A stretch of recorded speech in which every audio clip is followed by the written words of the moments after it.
Okay, yes, next part of electrostatic, that is the electric field. Electric field, the space around a charged particle within which another charged particle experience electrostatic force is called electric field. Means देखिए, just यहाँ पर हम कोई भी Q charge particle हमने ले लिया, देखिए ये Q charge particle, this one is a Q charge particle. If there is a point at which we consider the test charge particle or a very small magnitude of charge particle, if this charge particle experiences a force, it means there is a electric field. If there is another point, if it is not experience, we place the test charge particle at this point. If it is not experience any force, it means there is no electric field. It means the space around this charge particle, in which space another charge particle, this charge particle experience a force, it means that is electric field. Okay, next हम बात करते हैं यहाँ पर source charge particle की. Source charge particle में the point charge producing an electric field is known as the source charge particle. ये हमारा सोर्स चार्ज पार्टिकल है. This one is the source charge particle. Clear. Next, test charge particle. This one is a test charge particle. यहाँ पर ये source charge particle हो गया, ये हमारा टेस्ट चार्ज पार्टिकल हो गया. Means just to check the presence of a electric field or not. Generally, the test charge particle, that is the nature of the test charge particle, that is positive. If we are considering the nature of a test charge particle is negative, then the direction of electric field is opposite to the electrostatic force. Clear? Next, let me remove it.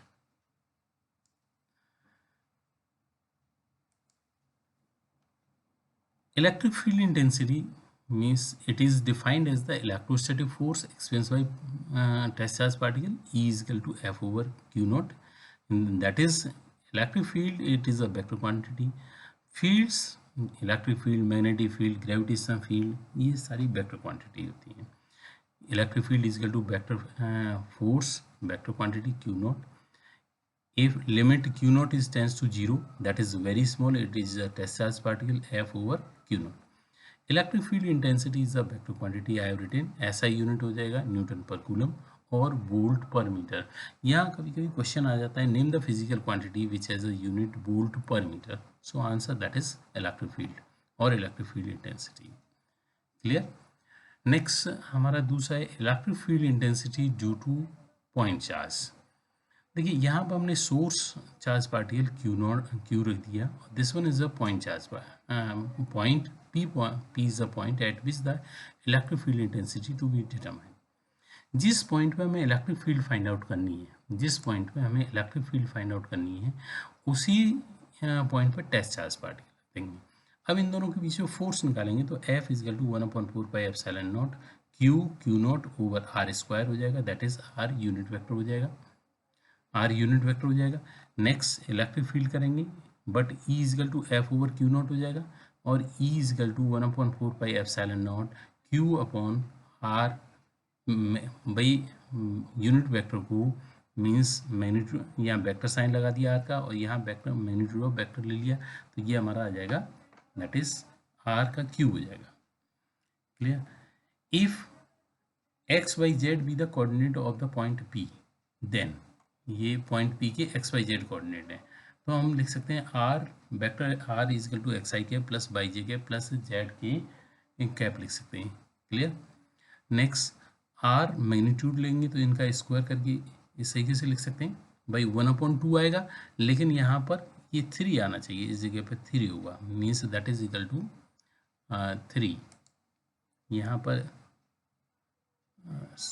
Are magnitude हो जाएगा, ये are का इसका Q, ये 3, यहाँ पर ये 3 होगा. That is equal to this one is equal to this one होगा. ठीक है. It is a error in these notes, so you correct it. Next electric field. Next हम पढ़ेंगे electric field is equal to E X I cap plus E Y J cap plus E Z K cap. Clear. You corrected this one, E to the power 3 होगा यहाँ पर लिखा नहीं है. ये इसकी वैल्यू हमने लिखी है, इस वाले पार्ट की ये वैल्यू पूरी हो जाएगी. ठीक है. Next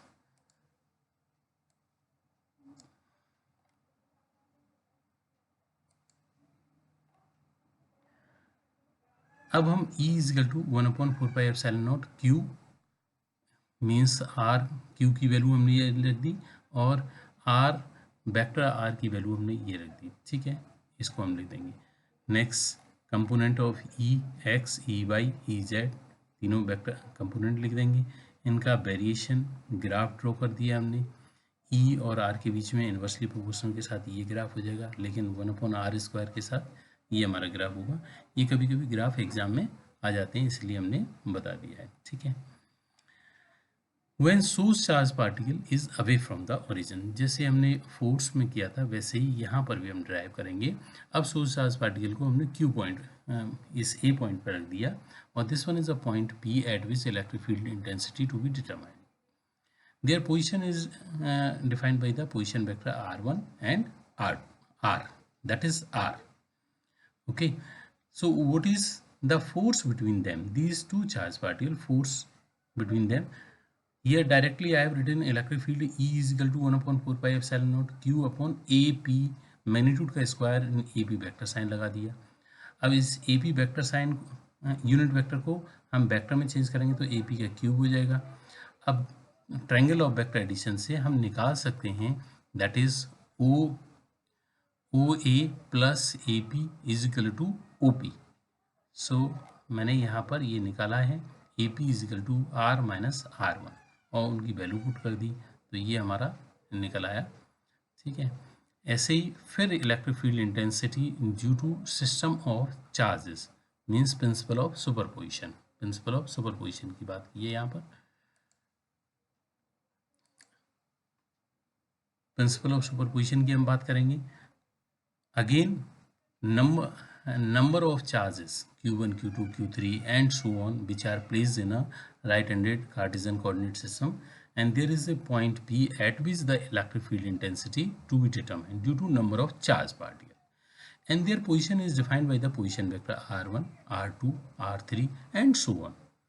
So first we have to determine the electric field at point P due to Q1. So we directly put there E1 is equal to 1/4πε0 Q1 upon R minus R1, R minus R1 and R minus R1, ये हमारा E1 आ गया। ऐसे हम E2 निकाल लेंगे, E3 and so on, और generally इसको हम ऐड करके मीन्स लिख सकते हैं। क्लियर। नेक्स्ट हमारा दूसरा टॉपिक शुरू हुआ है electric lines of force. These are the imaginary straight or smooth curved line which can be drawn in a electric field along which free and isolated unit positive charge moves are called electric lines of force. Clear?